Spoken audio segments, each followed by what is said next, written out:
Welcome, welcome everyone. There are a lot of new faces on this call today, and I'm delighted that you're here for this program. And hey, it's a great day for a virtual program, right? With the bad weather that we're having. So in so many ways, this has worked out very, very well.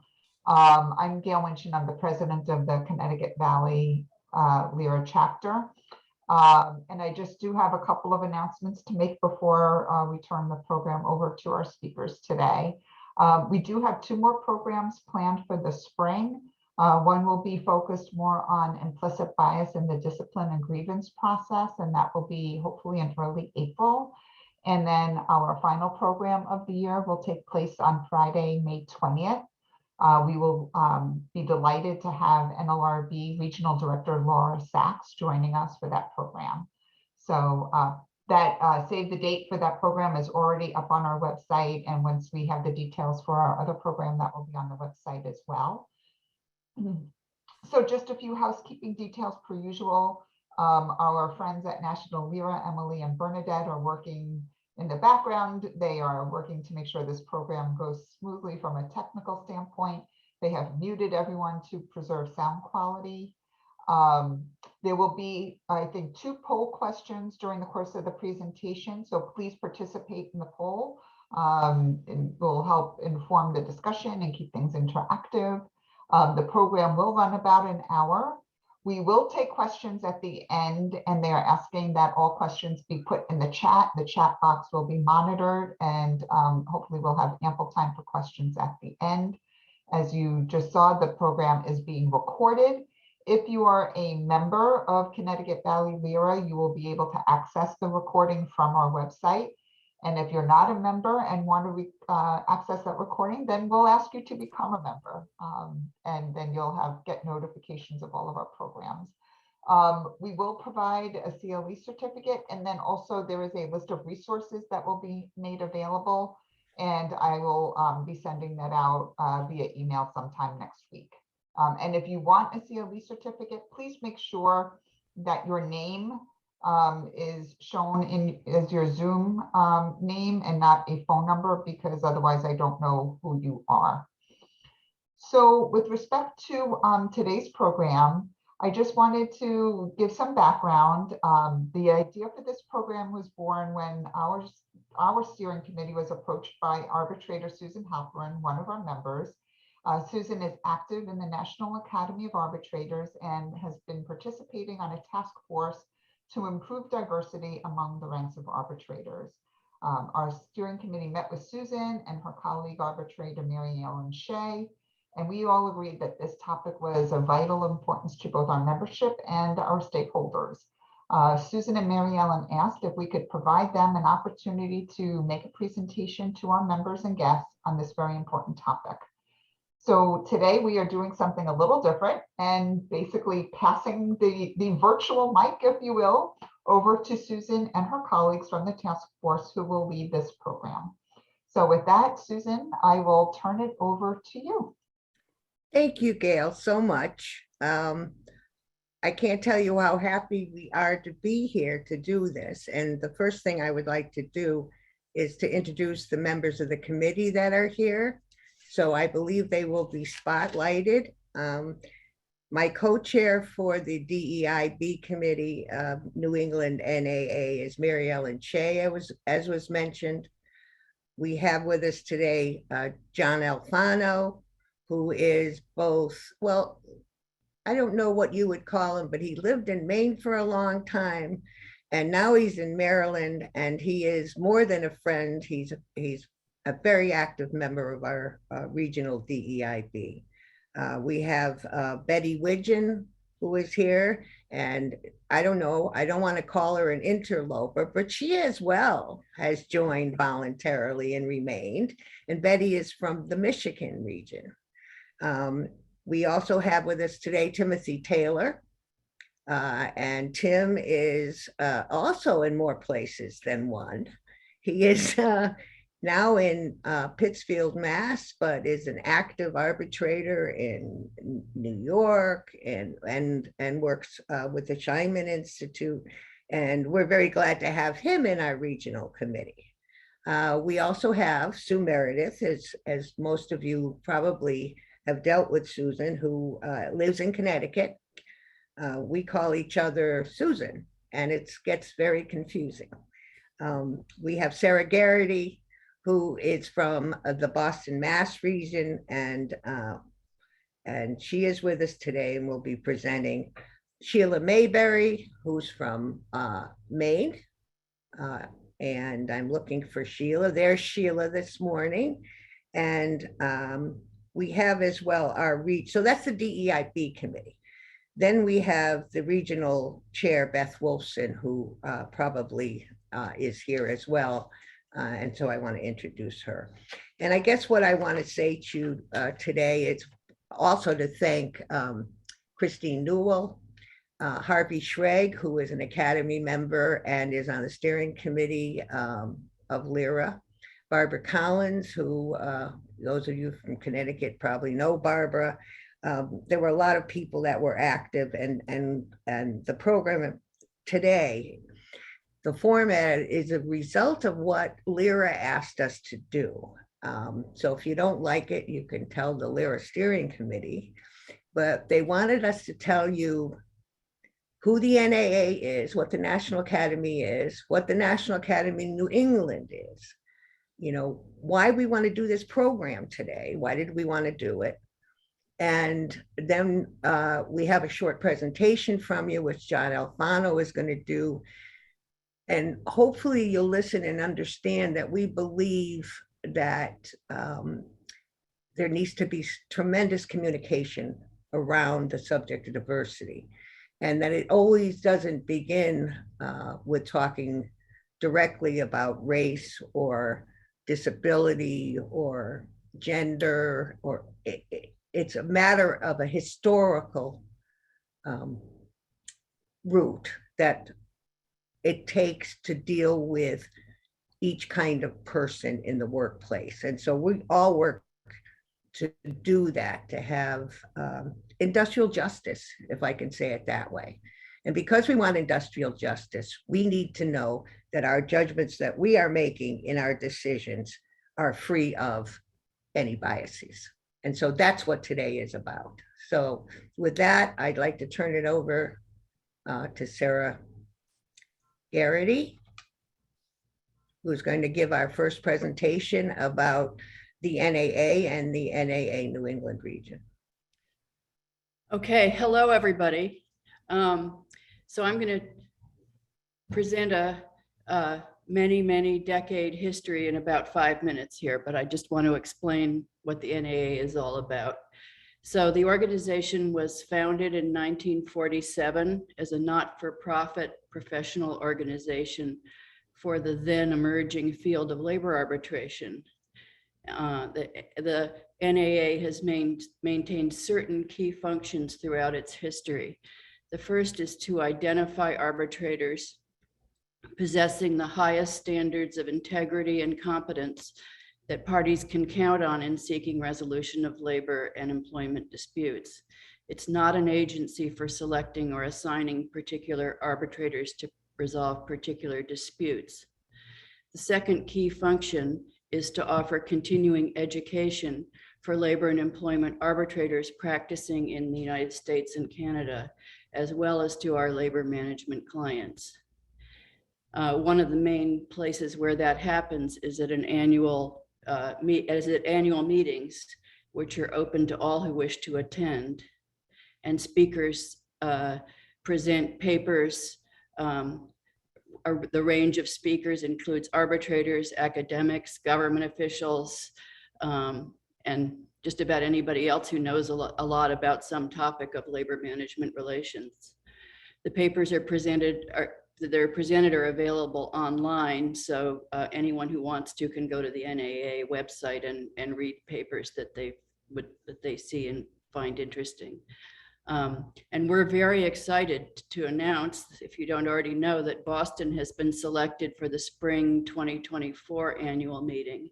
And as far as I know, this is the first time the NAA has met in Boston. If it has happened before, it was a really long time ago. The organization has officers, a board of governors, and almost 40 subcommittees that include professional responsibility committee that provides ethical guidance to arbitrators and reviews complaints that challenge potential ethical misconduct. Of particular importance in connection with this program is a quite new DEIB subcommittee, which DEIB is diversity, equity, inclusion, and belonging. And the other key committee of the NAA for purposes of this program is the membership committee, because that's the committee that determines who becomes an arbitrator, an NAA arbitrator. The committee vets applicants for admission to assure that they have the highest level of moral character, robust experience, and the robust experience is usually measured principally by high volume of selections and awards issued. The goal is to establish that applicants are widely acceptable to the parties.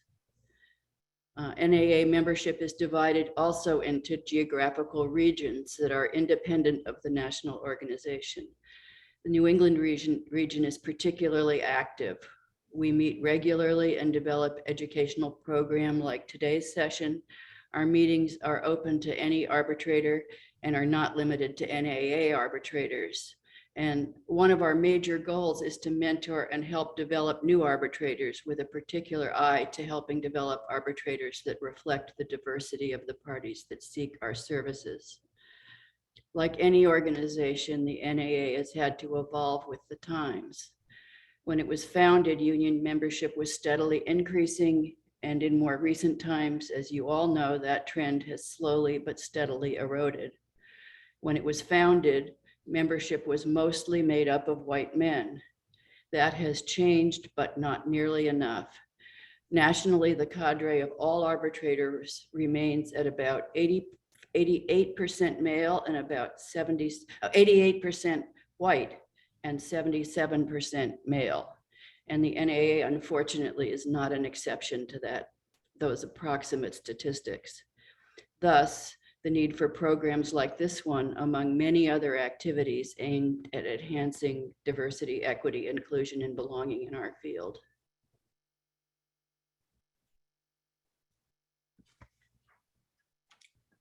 And have you finished your presentation? I have. Well, that was wonderful. Thank you so much. And at this point, we're going to turn to Susan Meredith, who, as I said, is a Connecticut arbitrator and is always been active. And I know that from my own dealings with Susan over years of time in issues dealing with human rights and opportunities and gender and discrimination. So she is a perfect person to tell you why we are here today. So Susan, would you like to give your speech, please? So last spring, the National Academy of, as Sarah told you, had established a committee on diversity, equity, inclusion, and belonging. And our region decided that we wanted our own committee. When Sarah said the regional bodies are independent of the national body, and that we were especially active, I thought, and we are especially independent. Anyway, we created this committee, which sees its function as involving our regional arbitrators in efforts both to diversify the ranks of arbitrators and to make sure that our current members are sensitive and open to understanding the diverse people with whom we work in the labor relations community. As our committee began to look seriously at how we might increase the diversity of arbitrators, we wanted to make sure we were not working in a vacuum, separated from the wishes and intentions of our clients. So we began to seek ways to talk to management and unions, lawyers and other advocates and union members.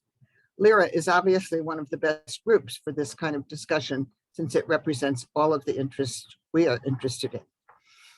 I had a personal experience that increased my interest in talking to the labor community in a broader way. I was in a Zoom hearing involving a contract interpretation case in a professional unit. It may have become, because it was Zoom, that this fact was so striking. The advocates for management and the union were white, as am I, and every other person in the hearing was African-American.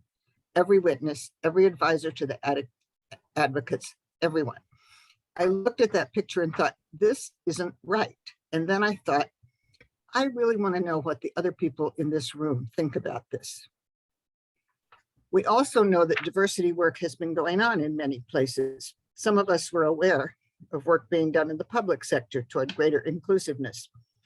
We knew there were some law firms who were trying to diversify and unions trying to make their staff represent their members better. But we didn't know details, and we didn't know to what extent the parties might see bias in individual arbitration hearings or awards or in the process as a whole. So we're here today to begin a conversation about diversity in arbitration. We want to know what is going on in the labor relations community on this issue. We begin to tell you what we are discovering, but we hope to hear from you, whether you are seeking arbitrators who more closely represent the employees involved, whether there are things you'd like to say to arbitrators about how we can be more inclusive in our work. I hope today we'll begin this conversation. And thank you for letting us bring our perspective to you. Thank you very much, Susan. Really appreciate it. And now you're getting, I think, a sense of why we're here. We know we need some self-education because we've acknowledged that everyone has biases based upon where they come from, amongst other things. And even though we may not realize the biases we have, that it doesn't make you a good or a bad person. And so with that, I'd like to turn it over to John Alfano, who is going to give a presentation from his heart. Thank you, John. You're muted. Okay. Okay, now I'm unmuted. That might be the best part of me, is being muted. Thank you for allowing us to be here. I was lucky enough to be growing up in post-World War II America when great changes in our society were occurring. And I actually lived through those changes. My mother was a Rosie the Riveter. My grandfather built helicopters for Bell, not Sikorsky. He designed them, and my grandmother was a tool clerk. The whole family was involved in the various parts of the war. After the war, I was born and had the opportunity to grow up when all these changes were occurring. The turbulent 60s, 70s, 80s, and to the present. I watched women, particularly our parents, who were just happy to go back from the workshop to the house. But I saw their children, their daughters, doing the opposite. My mother gave up her opportunity to have a career because she went back to the ways that she was raised. And to watch that was kind of disheartening, because my mother should have been in the workplace. She had a lot to offer. The post-World War II changes were important to me, particularly with watching women in the workplace. I always thought it was strange when I was a child that when women got engaged, the first thing they did was quit their jobs. I always asked my mother, why is that happening? And she used to say, well, that's the way it is. So, okay, thank you. But I didn't understand that. And it was a strange thing for me all the way through. When I was growing up, I was interested in marrying a particular girl that went to school with me. And she wanted to continue her career. And everybody was telling her she was crazy. And I was interested in her continuing her career, because I thought it would be the best thing for both of us. The diversity I saw were women coming into the workplace. I was lucky. In 1968, I was a teacher in Port Jervis, New York. It was my second month of teaching. I missed the union meeting. It was the first union meeting. I came to school that Monday and found out that I was the vice president of the union. And that was October was the launching of my labor career. My mother thought I quit working for the rest of my life because I worked for a union. But in any event, here I am today, totally involved in labor relations and the changes in our society. I was lucky when I first started working for a union. It was Maine Teachers Association. And at that time, we were quite interested in diversity, which was defined as more women. And the NEA, which was our parent organization, and the Maine Teachers Association, sent us to numerous training programs to make sure that we would be welcoming to females and just treat them as colleagues rather than objects.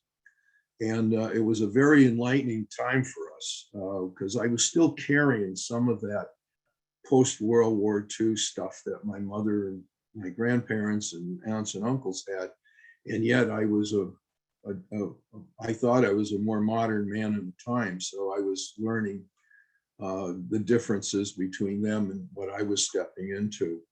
And that was a great experience for me. I changed my whole attitude towards people. And I was more welcoming, more open to discussions and those kinds of things that come with working in the workplace with people who don't look like you. That to me is why women are in the workforce today, because of and involved in labor relations because of the post-World War II change in particularly women of my generation and later. I started college in 62. I had a long history of college. And the women that were in my class were interested in careers. The women that were graduating were interested in getting married. That was that big difference in just a couple of years. We made a lot of efforts in various groups, unions, managements, agencies to opening welcoming doors to women in once was a male-dominated business, labor relations, or any businesses primarily. As more women entered the post-World War II workforce, labor relations had to reflect that new diversity. And it was a long time in coming, and enter the women. And I think we've done a very good job with women and that aspect of diversity. As the NAA New England wants to open those welcoming doors to arbitrators of color and other underrepresented groups. And we're looking to you for help in doing that because we don't have all the answers. We have some answers, but we don't have them all. And then the question really comes to us, why aren't there more people of color in labor relations to reflect that diversity in the current workforce? Why is that happening? Shouldn't the labor relations community reflect that same diversity that exists in our workforce? How and who should be moving us in that direction?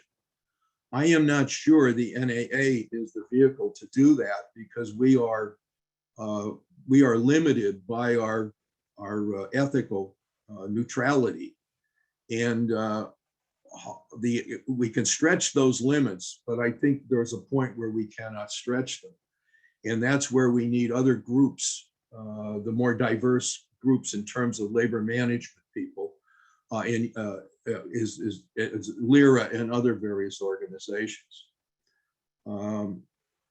We need to hear from you and other potential clients to help us in that direction. We need more available arbitrators to represent our society in general and our workforce in particular. But there's a historical racism that exists that blocks us even to today. It's the old question: we analyze our sources of human behavior. Is it nature or is it nurture? Do we like people who are different from us do not like them because it's our nature? Or is it are we brought up that way by our society? I'm enough of a biologist to understand that it's probably a combination. But the latest attempts to answer that is the concept of implicit bias that was first classified in 1995, I believe it was. And that says two things. One of the implicit bias approaches is that we are just biased people, and that we tend to go to people who look like us, and we tend to avoid people who don't look like us. And then there's another part of the implicit bias that says that it was nurtured by our society. It's a product of associations learned through past experiences, or is it innate part of our being? Who knows? Implicit bias, we do know, can be activated by our environment and operate prior to on a person's prior intentional conscious endorsement. So we may do this unconsciously, endorse this kind of behavior once it's activated by our environmental messages. Implicit bias can persist even when an adult rejects the bias, explicitly rejects it.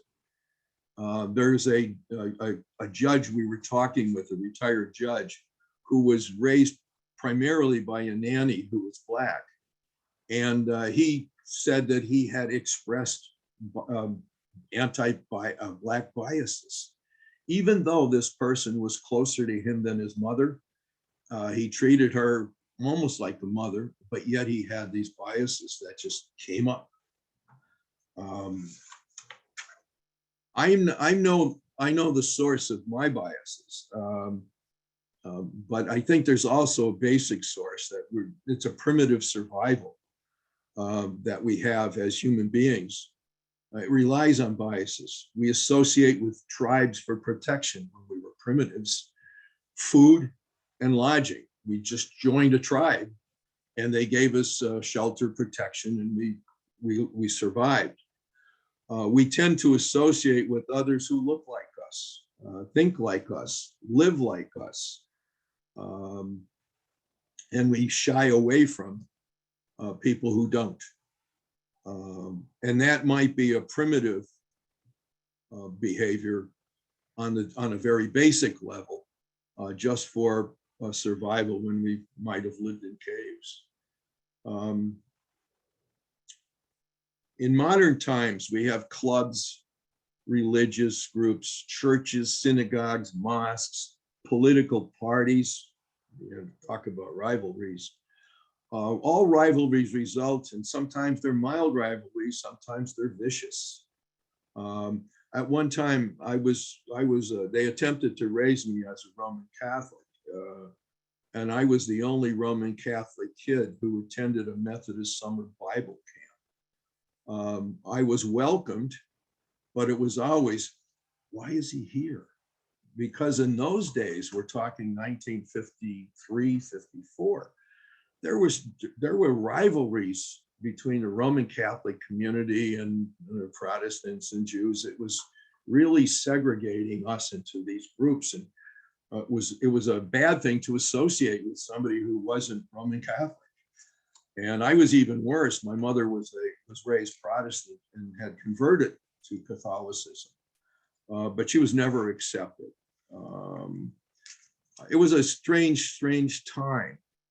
We tend toward the familiar based on our brains taking shortcuts, processing the enormous amounts of information that comes into us. And yet we could only process somewhere around 40 pieces at a time.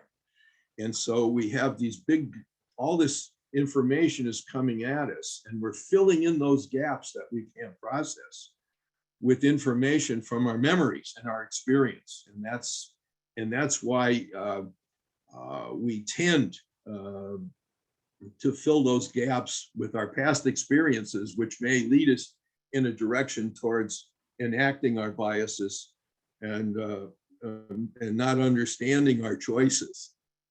But sometimes we look at those choices and say, how did I do that? How did I say that?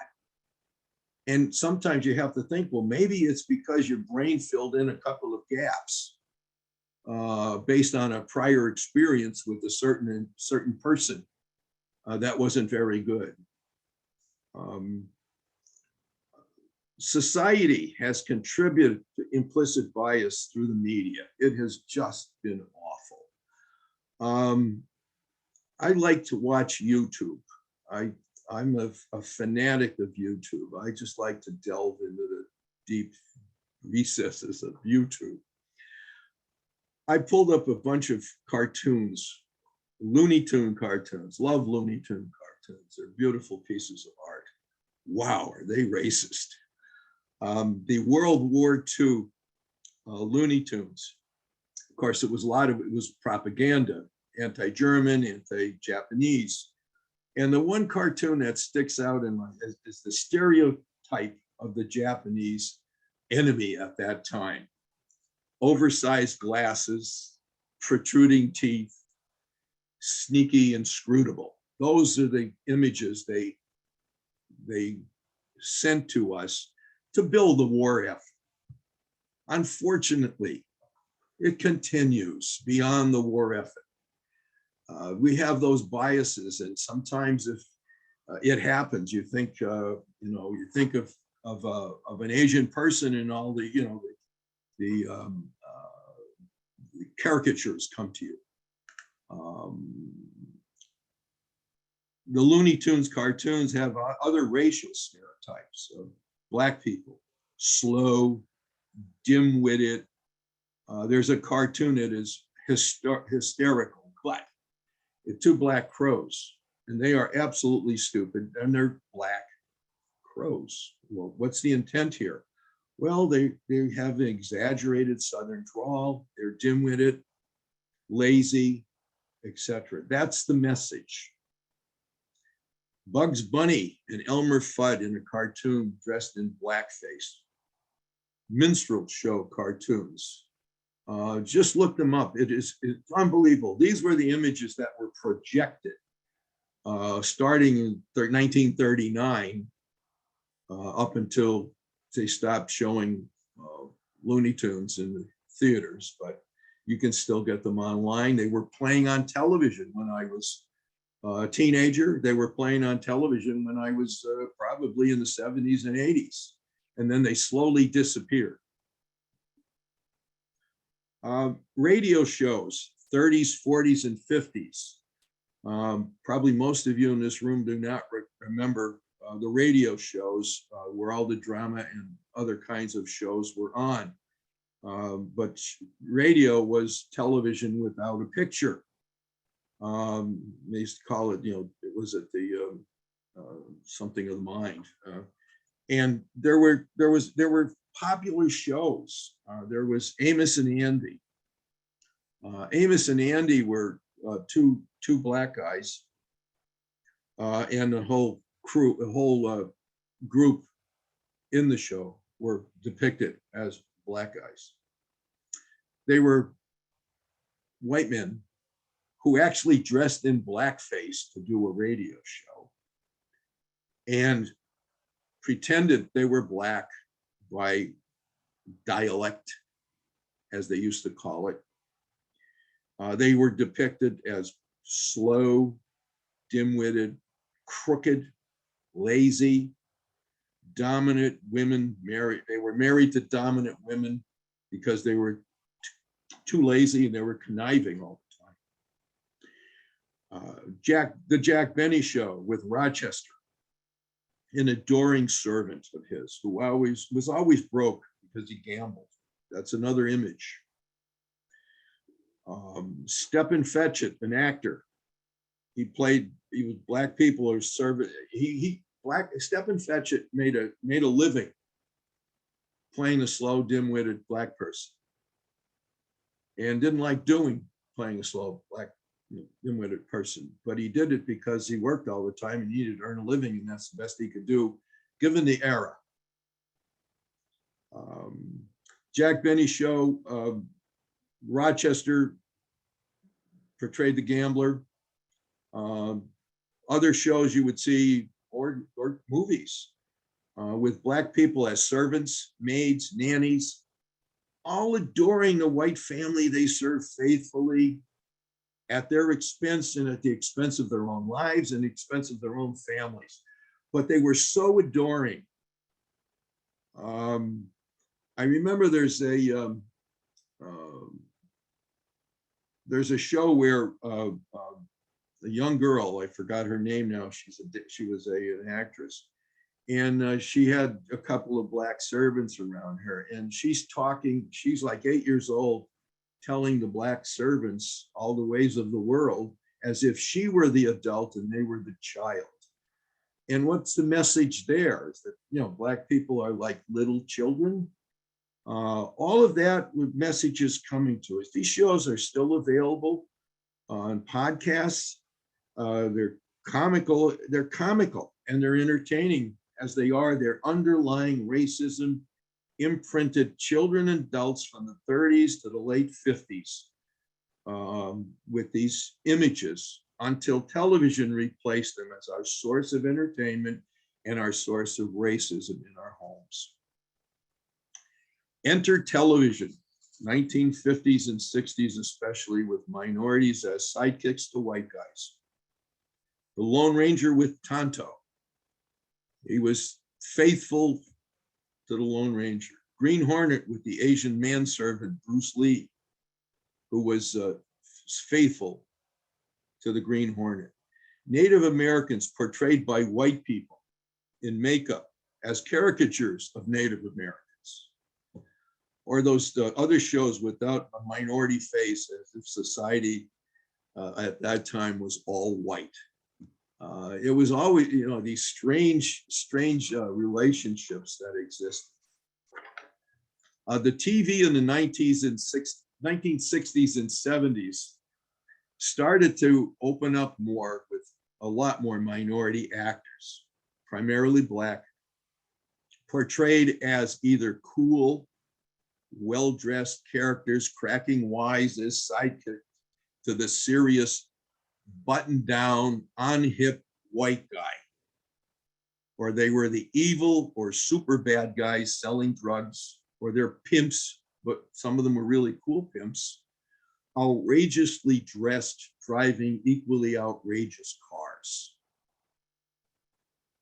1950 to 1962, TV had Amos and Andy. Now they were on TV. They couldn't do it in blackface. It wouldn't have worked out. So they hired, it was a groundbreaking thing, they hired all Black serious actors who then portrayed stereotypical Blacks: stupid, slow, dim-witted, conniving, controlled by long-suffering, domineering women. The straight guy on that show was Amos, who he was a character of a hardworking and successful businessman. He ran the open-air taxi company. He was a husband and a father, lived in a nice apartment, was light-skinned, married to a light-skinned woman.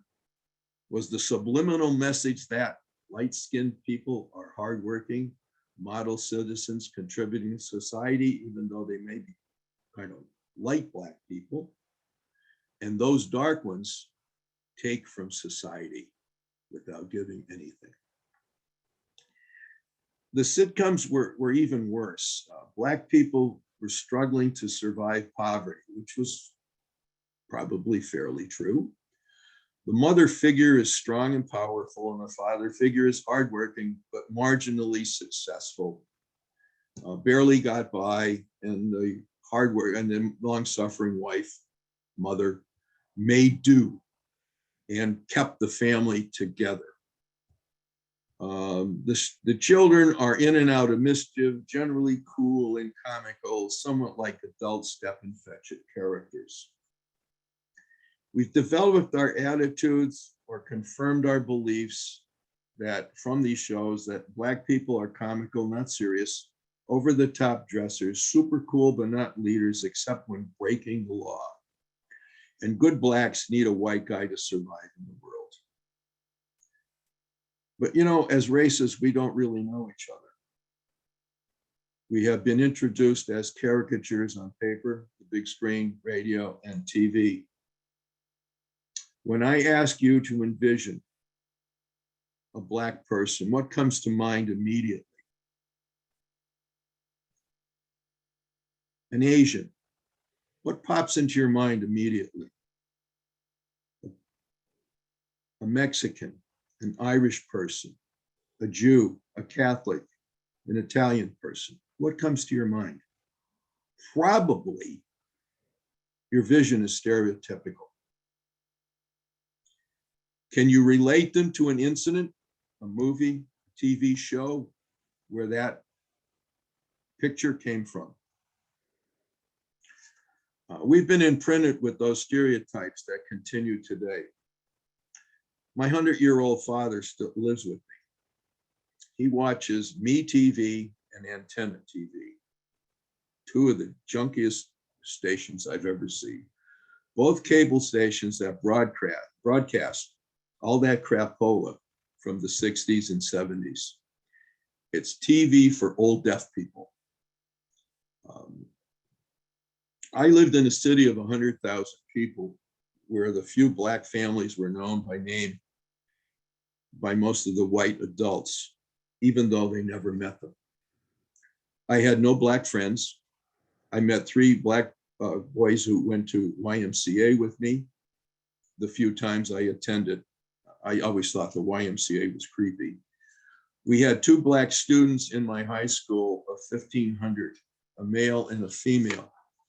We all assumed that they dated each other, and we were surprised when they didn't. My family was friends with a Black family because my mother went to school with their daughter, and the families became acquaintances. My cousin was dating a Black man in her late teens in the 70s, who she married. One of my uncles stepped in and attempted to intervene, trying to break them up using all the stereotypical arguments. Most of us young people were appalled that anybody would even assume to do that. They married and remained married until his death 20 years later. He had remained a patient and loving husband throughout those years as her mental illness progressed. I'm getting the signal that time is up. Can I take 5 more? No? It's getting very close, so compress it Okay. if you can, John, thanks. Let me just bring this quickly to a close.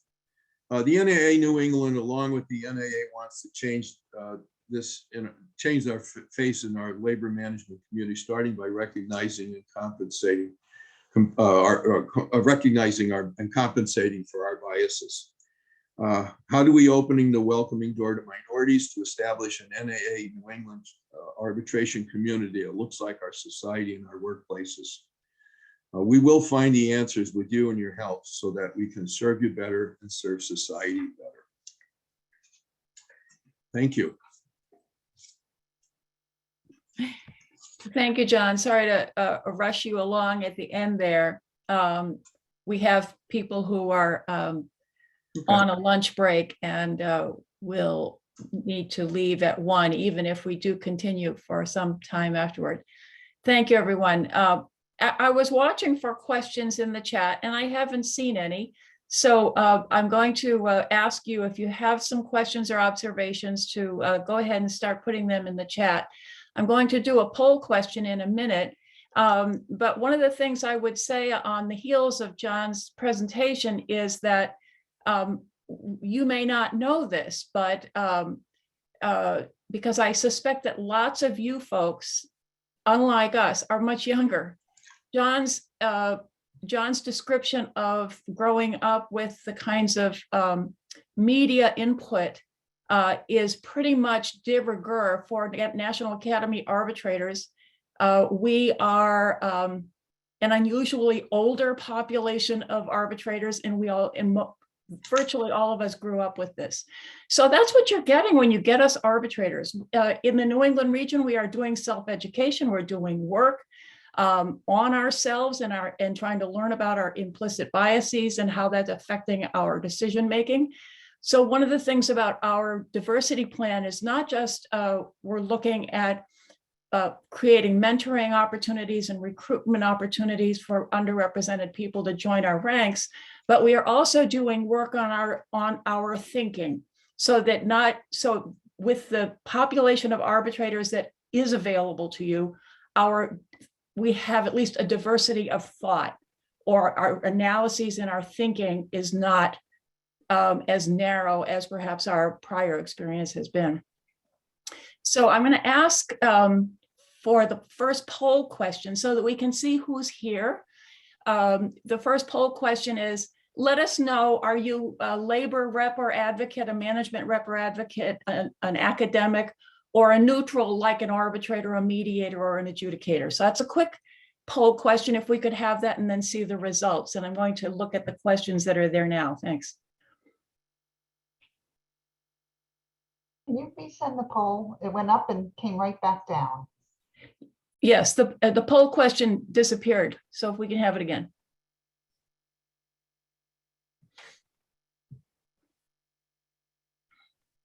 And Sarah, can you see the question from Bernie Chapman and be prepared to address that? And John, there's a question for you from Betty, Arbitrator Widgeon. There's the poll. So let's answer that and send it in. Question from Betty is, Just hold on, John. I want to do the poll. Yep. Sorry. it's okay. And will we have the results so we can see that? Oh, it flashed. What are we supposed to be? There we go. So 15% represent employers, 20% labor advocates, an academic. I guess that's Harvey. And then a whole lot of neutrals and others. Thank you. So that's interesting. Well, welcome everybody.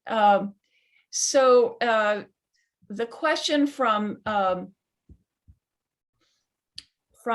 Arbitrator Betty Widgeon. Betty, if you want to come on, but I'm going to read it. What is your response to the idea that failure is a matter of choice and that everyone can achieve the American dream if they are just willing to work?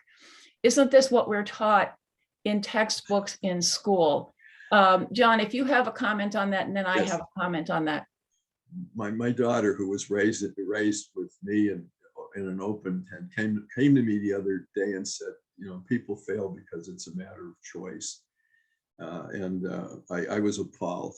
The narrative from school is that the United States is a land of promise founded on the idea that all men are created equal.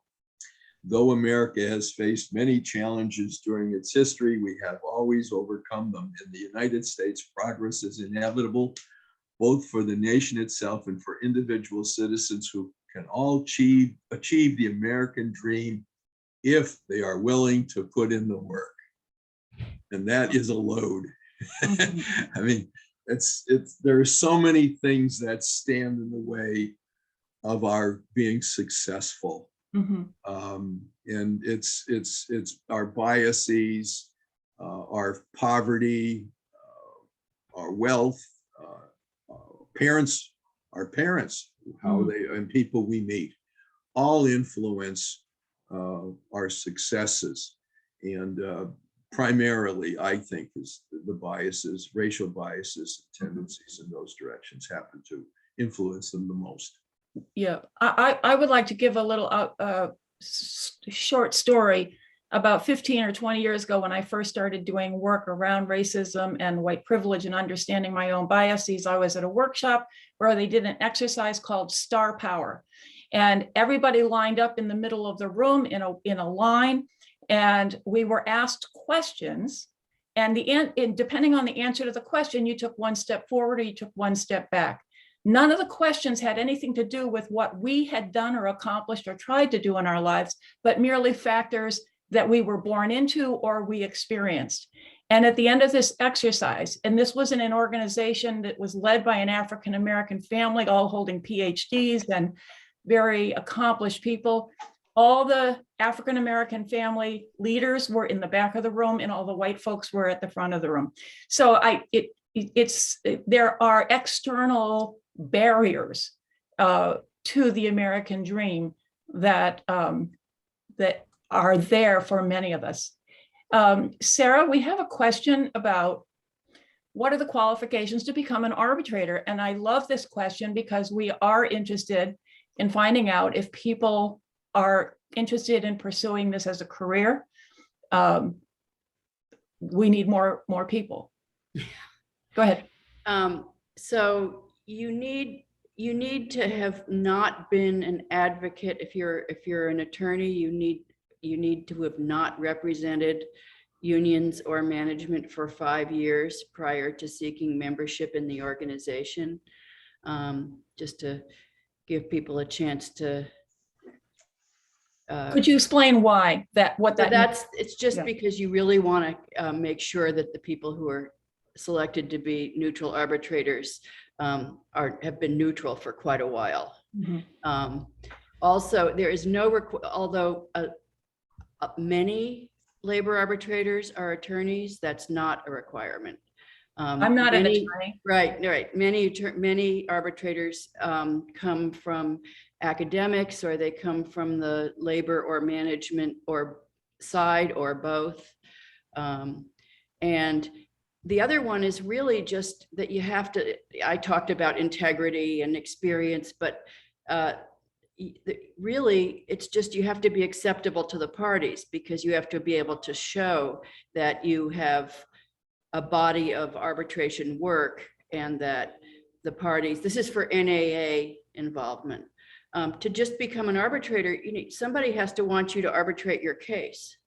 So, and there's no licensing requirement, there's no educational requirement, but in general, that self-protects. Because if someone doesn't have a reputation for being neutral and doesn't have any particular experience with labor and management, they're not going to be chosen as a labor and employment arbitrator. So that's my, Thank you. Anyone can add to that if they want. Right. To. So, I have a comment here from Beth Wolfson, who is the co-chair of the New England chapter of the Academy. She and her co-chair, Eileen Sensi, are happy to offer advice to anyone interested in a career in arbitration. So just if it's confusing, what Sarah was initially describing is how to get into the Academy. That's right. Which is, it's a big lift. To get into arbitration, it's, you don't have to have that 5 years of not being an advocate. And there are ways to get experience as an arbitrator. I mentor people who are becoming or interested in becoming arbitrators. You can shadow with an arbitrator. So there are different ways of doing that. We have a comment from Lisa Umscheid in Oregon. Welcome to New England. I don't know if you're having the snow we have. She's interested in what are some of the specific steps that the Academy is taking to increase diversity. She's on an employment relations board and dismayed at how white and male it is. We have a similar issue in the Academy. The Academy is in the process of finalizing a national diversity, equity, inclusion, and belonging plan that has features of outreach and internal education. So that's in the works. The New England chapter, we are developing our own mentoring or bridging program. It's very new. And we are looking for people interested in the business who might be wanting to learn to become an arbitrator. So send us your names or of people that might be interested. Does the NAA plan on educating yourselves on LGBTQIA and community for the purpose of eliminating homophobia? Yes, it's on the list. And as you might expect with an organization that is predominantly white, male, and I think the average age is about 67 to 72, that is definitely on the list. We have lots of things we need to do self-education about. If anyone has, that's from the Teamsters. Teamsters, if you have a workshop or presentation that you think would be good for us, please let us know. I am going to turn this back over to Gail because we're closing in on 12. on 1 o'clock. I know that we want to be able to wrap, and then people who want to stay and talk a little more, there will be more time. But I would like to pull up the other poll question now quickly. And the question is simply, do you want more programming along this line of diversity and equity in the labor management relations? Yes or no? That would be of interest to us and to the Connecticut LERA. So thank you, Mary Ellen. And Susan, did you want to chime in here? I sure did. I Okay. mean, what's a closing without the person who opened it? You know, and I guess what I want to say is that we had to put a lot of information in a small amount of time. I want you to know that I'm a Connecticut born, raised, and bred arbitrator. I've been doing it now 43 years. Their opportunity is here in Connecticut, which is why I think this program is so important.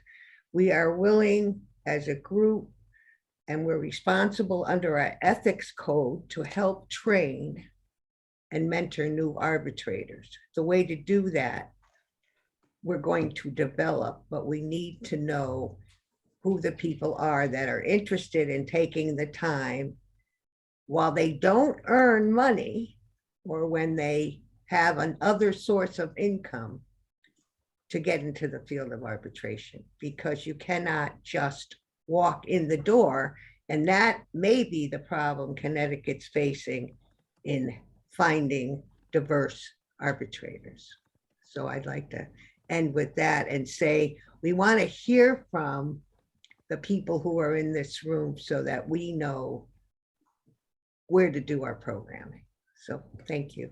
Thank you, Susan. In fact, there was a comment from Linda Yelmini coinciding with your comment that, you know, the challenge is an economic one for so many people. If you want to be an arbitrator, you need to have a side hustle, basically to keep you going while you get your training and develop your following and get on the panels. And it's a long game, as I understand it, right? And then there was just one more in the chat, which is true, is that the advocates pick the arbitrators. Right. And so there really has to be a discussion about what can occur in that area. So there's a broadening of arbitrators available. Absolutely. So I want to thank everyone for joining us today. I know we had a lot of people on the call here who are outside of our Connecticut LERA membership, if you will. And I think this was a great beginning of a very important conversation. And that's why we invited Susan and her colleagues who are doing this work to speak with our membership today and our participants.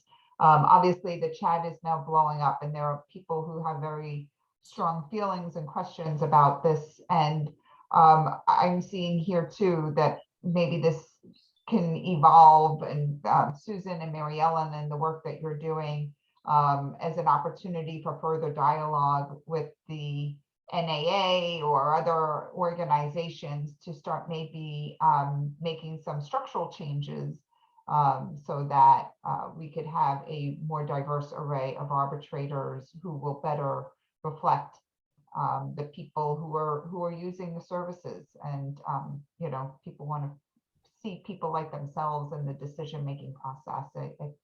You know, there are studies, for example, that show the more diverse boards of directors are, the more high-performing the corporations are.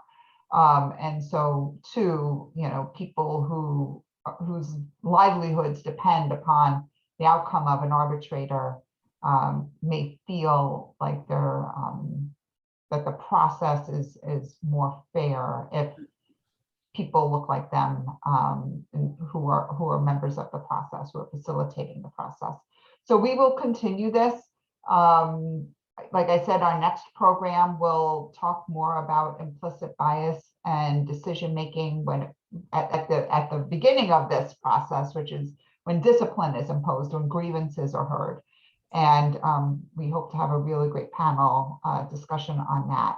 So Susan, I know there was a pre-meeting yesterday to prepare for this, so it sounded from Mary Ellen that some people may want to stay on the call to talk a little longer. For those people, again, who participated and want to get a CLE certificate, just please make sure that your name shows up on the roster for your Zoom name, and we will get both the CLE certificate, and there is a list of resources that Susan shared. We will get that out to folks sometime next week as well. And when I say we, I mean me. So I want to thank everyone for their time today. The team who presented today, you did a fantastic job. I applaud and respect your passion for this topic. And, you know, obviously we will have further discussion and programs on this topic as well. So thank you all for coming. I really appreciate it. And anyone who is on who wants to continue to have us respond to their questions, we're willing to stay. Okay. Thank you, Susan. Yeah, thank you. You know, I wonder, I just thought of another poll question. Is there a way to do a poll quickly, or do we still have Bernadette and Well, Yes, we can do the poll. Emily? Yep. You can want you to do a quick second one? question, and we can just say yes or no? And I'll say the question so you don't have to type it in. How many advocates, so arbitrators, mediators, please don't answer this. Well, I don't know if that will that work. How many people think that want more diversity in your arbitrator bench, the people that you have to choose from?